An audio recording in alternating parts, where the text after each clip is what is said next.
education is pointless. Think I'm joking? No? You think education can change your place in the social world? Consider this. In Australia, 1/3 of all students in pre-tertiary education, so kinder to year 12, attend a non-government school. But when we look at the workforce, 2/3 of all CEOs in Australia went to a private school, and very nearly all politicians went to private schools. Do you really think education can change your place in the world? Well, conflict theorists don't think so. So I'm Captain Sociology, and this week we're doing a deep dive on the sociological perspectives on education, something we all have to engage with. So the functionalist perspective, as we looked at yesterday, sees education as a great sorter. It's a meritocracy. You go in with your abilities, and the further through education you get, the clearer it becomes where you sit in the social structure, what kind of earning capacity you're going to have, what kind of contributions you're going to make to society. Well, conflict theorists, as we know, always find a problem with something. And here they are, finding a problem with education. Now, you, like me, probably thought that conflict theorists would see education as a great leveller. Everyone goes into the sausage machine, everyone comes out the sausage machine with equal qualifications, at least at the pre-tertiary level.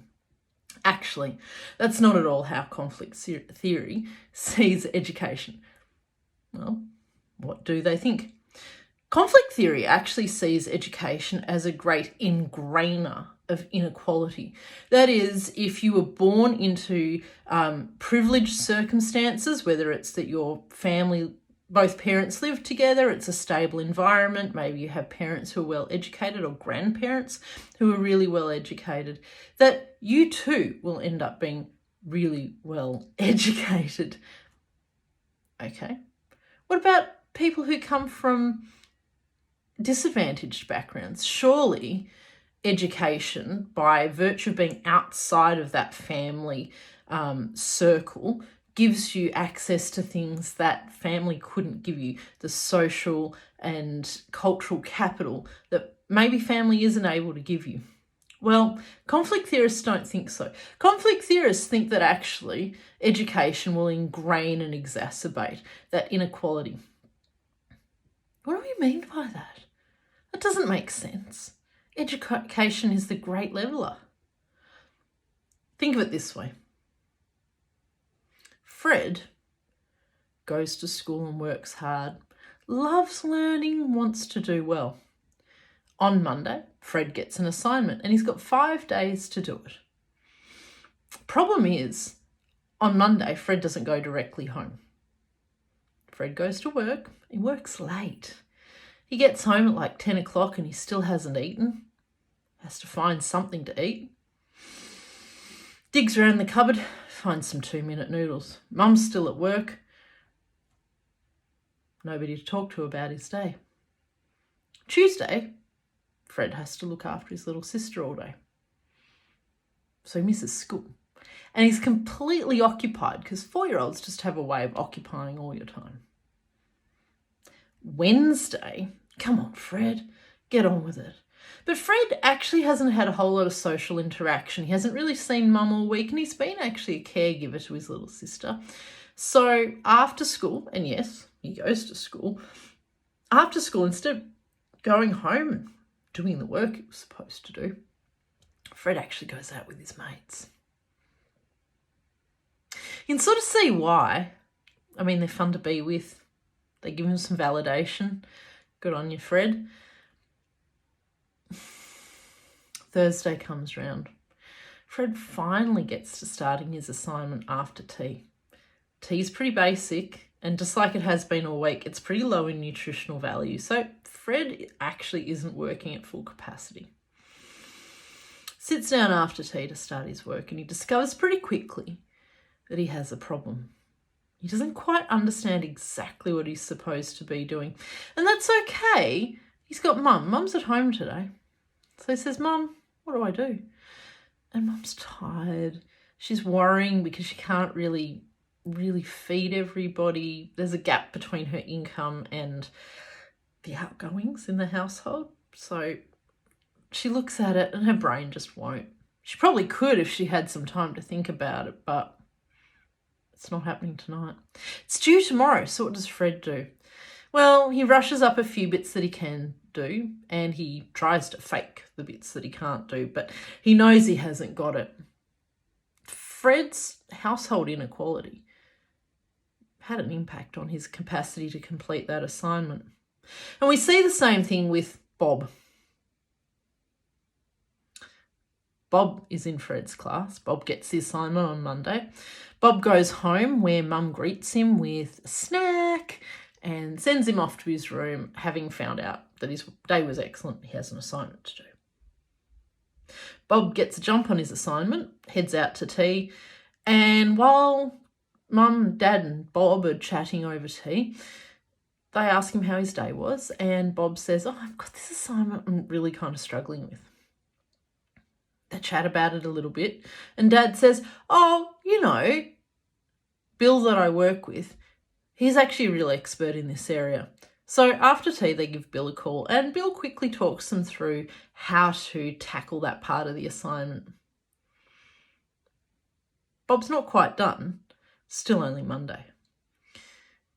Bob gets a good night's rest and heads off to school Tuesday. Tuesday he heads home, snack, homework, dinner, and after a little bit more work after tea, Bob's done. Bob is really lucky. He's got family that are supportive. They have good social and cultural capital, so that meant they could reach out to Bill and ask how to manage that assignment. And he was well supported materially by his parents as well as socially and emotionally. Who's going to do better? Well, in all likelihood, Bob will do better at school. Why? Well, because he was able to, because the environment that he lived in outside of school better enabled him to cope at school. This is the conflict theorist's point. School, no matter how good, no matter how equal the training of the teachers, no matter how much adjustment is made, no matter how many times we say, just do assignments in class, can account for the fact that some children go home, are well fed, well supported socially and emotionally, get a good night's sleep, and have the social and cultural capital to do well, and others just don't. It's sad for students like Fred, and it's good for students like Bob. But as you can see, nothing in the education system as we understand it can account for those things. And when you compound that over 12 years or 13 years of pre-tertiary education, and then add in the differences that makes in attempting and completing tertiary training, qualifications and credentialing, well, it makes a big, big difference. It does later in life too. Let's pretend Fred doesn't go straight to uni and gets a job, and the job pays okay. But it's not enough necessarily for Fred to quit his job and retrain. So he tries to retrain by studying in the evenings. Takes a social and emotional toll on Fred and his family. Takes longer to complete the training, and he doesn't have the benefit of as many years of saving and economic production. Education hasn't really levelled out the playing field because Bob was able to do those things when he was 18 and fresh out of school. And Fred maybe waited into his 30s until he was well enough situated to attempt the tertiary training and credentialing. It was interesting to me when I was looking into this to gain a little bit of evidence to present to you that one of the things that I found is that in a number of countries around the world, tutors, private tutors outside of school, have been banned. Why? Because it continues to exacerbate this kind of inequality that school students experience, the difference between those who enter the school system with capital, could be social, cultural, or economic capital, who enter the school system with that capital and who are able to access extra training.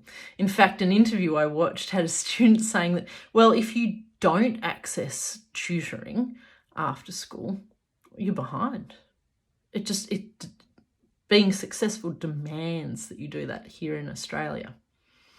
But in a number of countries around the world, tutoring outside of school hours is now an effective black market because, well, people still want an advantage, don't they?